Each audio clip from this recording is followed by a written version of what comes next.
It's a very cold January day, and I'm sitting in my garage pretending to be behind the wheel of my Christine project. I'm definitely behind the wheel, but, you know. But the wheel's not connected to anything, and I'm sitting on a seat that's not bolted down, on a body that's not bolted to the frame, on a frame that doesn't belong to the car. So I'm off to a good start. So hopefully y'all get a kick out of my Frankenstein Christine. That's Frankenstein.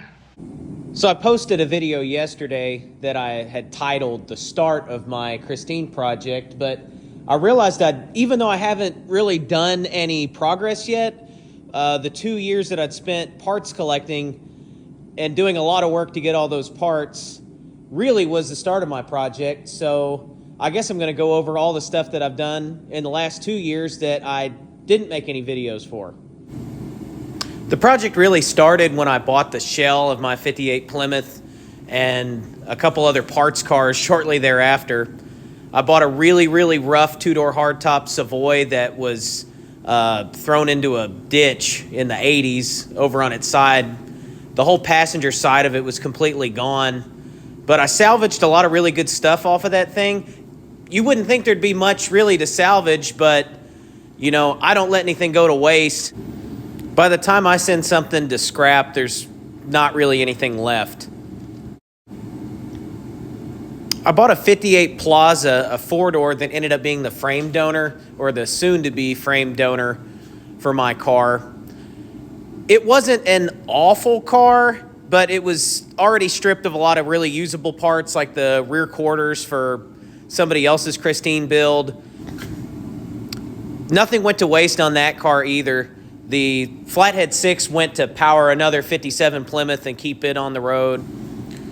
The fins and a lot of other pieces from the 57 Savoy and the 58 Plaza are going to a guy in Virginia who's building a 57 Plymouth out of a 57 Bel Air and attaching a bunch of 57 Plymouth and 58 Plymouth pieces to it.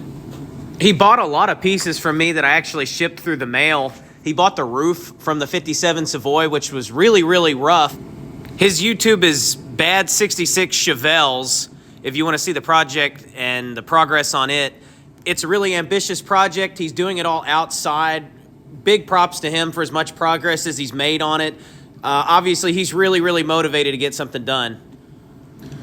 Also, I've got to mention Chad from Trixion Customs. If you want to see some really cool YouTube content, check out his channel. He's doing a body swap on his 58 Plymouth. It was a really, really rusty car that he pulled out of a field. And he's made so much progress on this body swap, he's already been able to do a burnout in his driveway.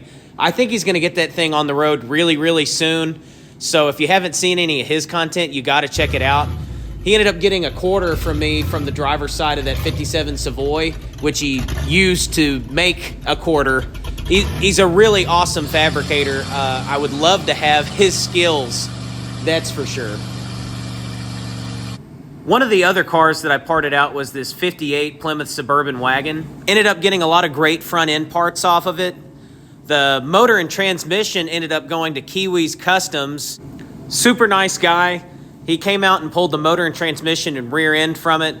The 318 that came out of that wagon ended up not really having any good compression though, so I made him a good deal on a power seat from a 57 Chrysler that I parted out. He made a great video on that power seat and getting it going again and how it's engineered and how it works. And he made a video pulling the motor and transmission out of that wagon. So check out his content. It's really awesome stuff. Part of the rusty hood and fenders from that 58 Suburban is now part of a wall hanger. A guy named Barclay Gebel put it together. It's on the wall in his personal shop, and I thought it turned out really cool. That guy has a lot of really nice Christine. It seems like he's buying up every 57 or 58 Plymouth he can get his hands on, and he's even bought a couple of Furies and done like a removable wrap on them to make them red. A lot of purists really hate it. Probably the coolest car that I think he's had has been this, he called it the Black Widow, or the previous owner may have already called it that, but it's got a 392 Hemi. Just looked like an awesome, awesome car to drive. When everything usable was taken off of that wagon, I ended up doing another thing that I thought was cool with it. Don't worry, I removed those upswings and any trim and anything like that before I did this. Instead of just scrapping what was left, I thought it would be pretty cool to make a Christine cube. So I went to the local scrapyard and they had a cube style crusher, and I had to convince them and pay them to do it. And I had a mangled grill from an actually wrecked 58 Suburban that was in Washington State, and I added that to it later. I put it on eBay and sold it. You may see more of it later. The people that bought it have some really cool plans for it. So hopefully parting out those cars will keep a lot of other cars on the road. They'll definitely help to put my car on the road. I found a lot of really helpful people, and it's definitely necessary because almost nothing is reproduced for these cars whatsoever. And the few things that are reproduced are done by the enthusiast who put these cars together. So I think that wraps up this video. Thanks for watching and stay tuned.